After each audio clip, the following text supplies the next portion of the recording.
Alright gang, here we go. This is for Chem 1, Unit 13, Part 1. We're talking about chemical kinetics. This unit should be pretty short and sweet. Alright, now, first thing that we need to do when we talk about chemical kinetics is that we need to discuss the idea of rate. Alright, so for example, if I told you you had a car that was driving, it went 55 miles in 100 minutes. Okay, and ask you to determine its speed, you should know that you're just going to take your distance traveled divided by the time it took. So it would be 55 divided by 100, or 55 miles divided by 100 minutes, right? And so you'd end up with 0.55, and your units would be miles per minute. Okay, no big deal, right? So 0.55 miles per minute. So anytime we talk about rate, it's always in something per time. And we could take this minutes and convert it into hours or convert it into seconds. It doesn't really matter what we do with it. It's always a rate as long as it's something that we're measuring divided by time. Now we do the same idea when we're talking about reaction rates, but the thing that we're going to be measuring is concentration. All right, now remember concentration in chemistry, we put it in brackets. So if we're talking about like the concentration of substance A, it's in square brackets. And remember, this is molarity. Okay, molarity, which is in moles per liter. Okay. So if we have a reaction rate here, the rate is just a measure of the speed of any change during a period of time, and we just established that. So when we're talking about reaction rate, we're talking about the change of the concentration of A per time. All right, so the delta T. Now, one thing to get used to when you're ever talking about change in, that's what this little symbol means. The triangle means change in. It's a delta. What that means is we're going to take the final minus the initial. So we'll take the concentration of A at the final time minus the concentration of A at the initial time. And we're going to divide that by the time at the final time minus the initial time.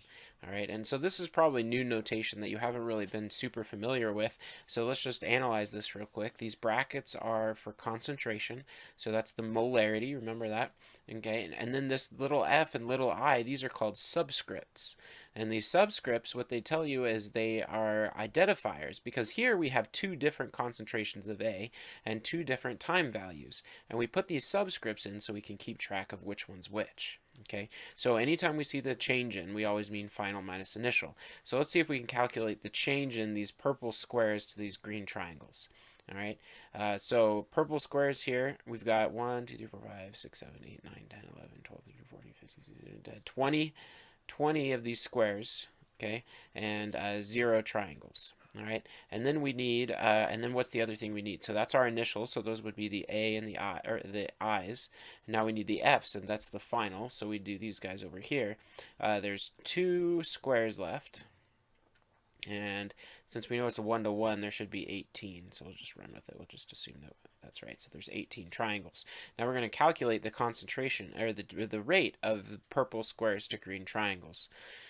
So let's see what we come up with here. So if we're calculating the change in the concentration of squares over the change in time, all right, this would be the concentration of squares at, that's a square, at the final time minus the concentration of the squares at the initial time divided by the final time minus the initial time.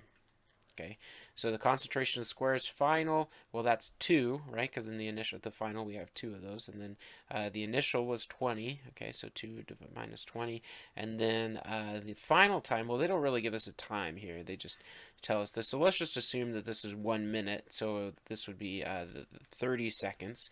So we'll say 30, and then the initial time was 0. So this math becomes negative 18 divided by 30. All right, so you get negative 0.6, all right, and the units on this would be concentration of square divided by, and the time unit we used were seconds, so concentration of square per second. Notice that it's also negative.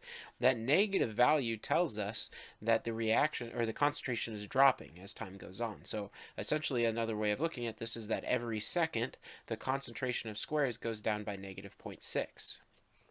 All right, now we can do the same thing for the triangles. So the change in the concentration of the triangles over the change in time would be equal to the concentration of the triangles final minus the concentration of the triangles initial divided by the final time minus the initial time. All right, so the concentration of triangles final is 18. The initial concentration of triangles is 0, and the time change is the same, 30 minus 0. So we get 18 minus 0, so this gives us 0.6, and the units here would be concentration of triangle per second. All right, so notice that this guy here is positive 0.6 versus the negative 0.6. Okay. All right. So let's try it again. Let's try this with a normal reaction, right? Something that's not just weird squares and triangles and stuff. So let's give this a shot. We're going to be calculating the the reaction rate of the formation of CO2. CO2 is a product, so we know it should be positive because as our reaction goes, we're going to be making more product. All right, so we do the concentration of CO2. All right, and this is the change of the concentration of CO2 over the change in time. So we do the concentration of CO2 final minus the concentration of CO2 initial divided by the final time minus the initial time, TF minus TI. So that's the easy part. Now we have to decide which values are what. So these are our concentrations, these CO2s. Well, which one's the final concentration? Well, we have two clues. We know that CO2 is a product, so we know it has to be going up. All right, so the bigger number would probably be the final. We also can look at the time values, and we see this time value is at 4, and this time value is at 8. We know we have to go through 4 before we can get to 8. So TF would have to be 8, and TI would have to be 4. So concentration of CO2 final would be the 0.24, and initial would be 0.12, and then the final time would be 8, and the initial time would be 4.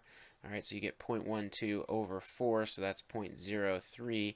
And then 2 sig figs, because those have 2, and then the units on this would be molarity, capital M for molarity, per minute.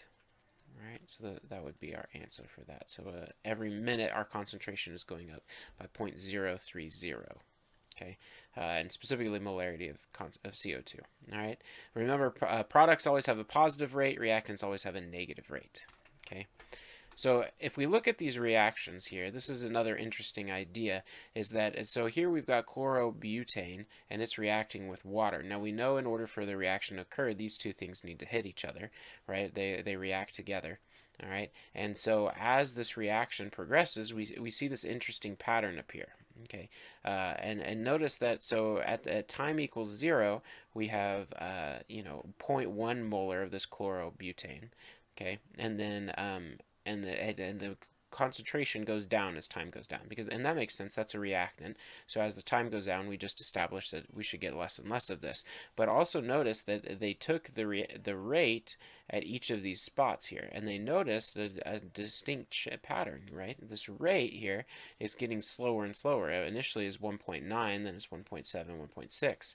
All right, and so what occurs here is that we have fewer and fewer molecules of this chlorobutane to react, and because there's fewer and fewer of these molecules of chlorobutane to react, we actually see a slower and slower reaction rate. And the reason this occurs is because there are fewer collisions between reactant molecules. And this gives us to this new idea of the collision theory. Okay.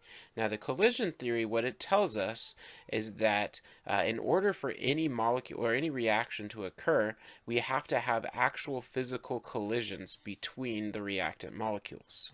Okay.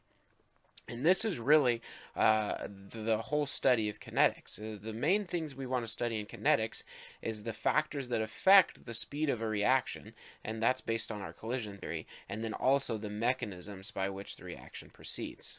Okay, so that mechanism that the reaction proceeds, that's essentially, well, what is going on in the middle? So we've done this quite a bit. If we have water or hydrogen that's burning in oxygen, right, we know that that forms water, right? We've done this a lot. We've blown up hydrogen. We've seen it blow up, right? We know it's an exothermic reaction. We know lots of things about this reaction.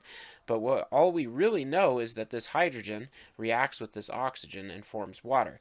This area in here, all of this area here, has kind of been this black mystery box. We haven't really discussed how does that occur. Why we know that it does occur. We can explain why it occurs based on chemical properties and stability and so on and so forth. But really, if we ask ourselves, well, what is going on right here, we don't really have a good answer for that yet. And so that's really what kinetics is about, is the study of how can we speed up or slow down this reaction, but then also what is that mechanism, how do we define how it works. Okay, and so but right now let's focus on the collision theory. Okay, so in order for a reaction to occur, we need to have collisions between the